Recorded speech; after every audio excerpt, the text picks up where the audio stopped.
Hi guys, Kim here. So, Sixth Sun, the Mayor, the Illusion. Firstly, I'd like to say that this world is an illusion, and if things become overwhelming for you, then there are two things that help me to regain some center. The first is, I do not ever think that we're given more than we can handle. And secondly, that today, in this moment, everything's fine.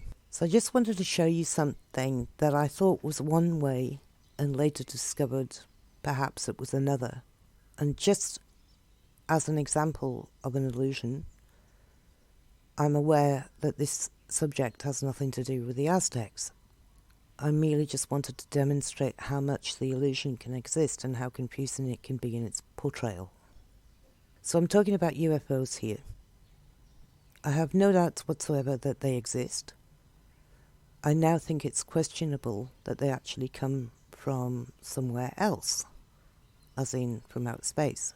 And I want to talk to you about what led me to, first of all, believing in them, and then secondly, what led me to believe that they are from Earth. So many years ago, I was working as a shift worker, and I went into work early one morning, like at 4 a.m. And when I got there, one of my colleagues, it was a guy called Eric First, said to me that he'd seen a UFO on the way to work. He lived on the Gold Coast on a canal estate, and he said that he'd driven over a bridge and had seen one hovering over the canal, and he pulled his car over on the side of the road and watched it.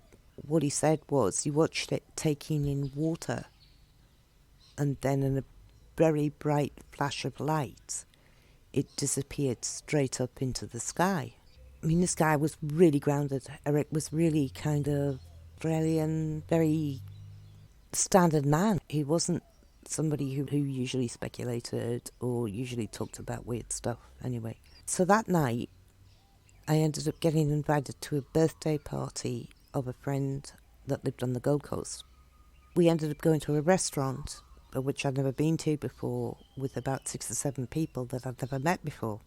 And one of the girls at the table was sat opposite me, and she embarked upon this conversation, and she said, "You wouldn't believe the weird thing that happened to me during the night last night." She said, I live at Rabina on the Gold Coast on a canal.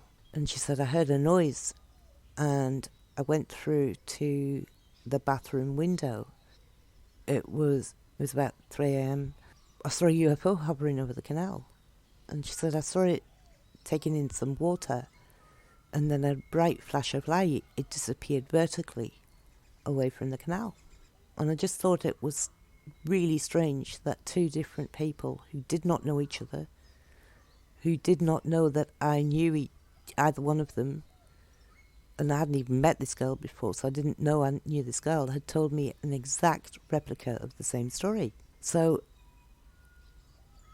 at that time, it led me to believe that UFOs were real.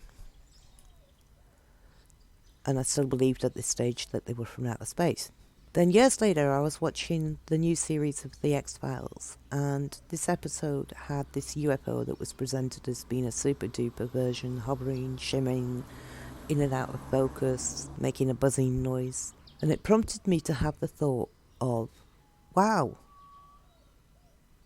well, if this is really what UFOs are like, then why in the 40s and the 50s and the 60s and the 70s didn't UFOs look like that?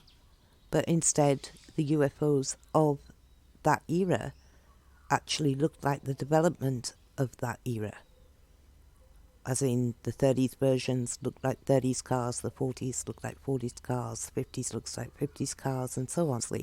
If these beings from outer space were so advanced, then why didn't they arrive in their super advanced model as depicted in the X-Files that I was watching? It's contrary to popular belief, but it led me to think of it as an illusion. On top of that, I'd like to say it doesn't discount all of the information out there in relation to people channeling sentient beings from outer space or alien races and gaining information that may be pertinent in our current paradigm. All I'm suggesting here is rather than these being physical beings, they're most likely thought forms from a different dimension presenting themselves in a form that we can perceive due to our mind programming and conditioning. One more thing I'd like to say on this subject is that often when I listen to these channel sessions, they make references to humanity not being ready or not being advanced enough, or that we deserve this because of what we've done to ourselves. Yeah, right. Just another mind control mechanism for us to perceive ourselves as less than we are, I would say.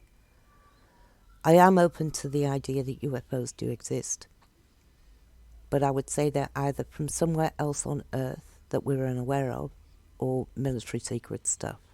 The other thing that it could be is that they are manifestations or thought forms created by the imagination and belief of that person.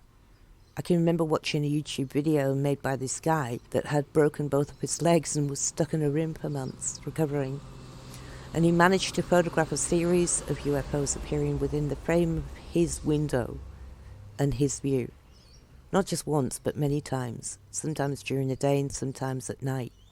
It was on the backbone of this idea that I say there might be manifestations in thought form of the individual. Anyway, I'm just stating things here about the illusion of reality and how, just by tweaking our perspective a little, it can be twisted into something that, on the surface, it doesn't appear to be. I'm only presenting my own observations here. None of this may be true. Thanks for listening.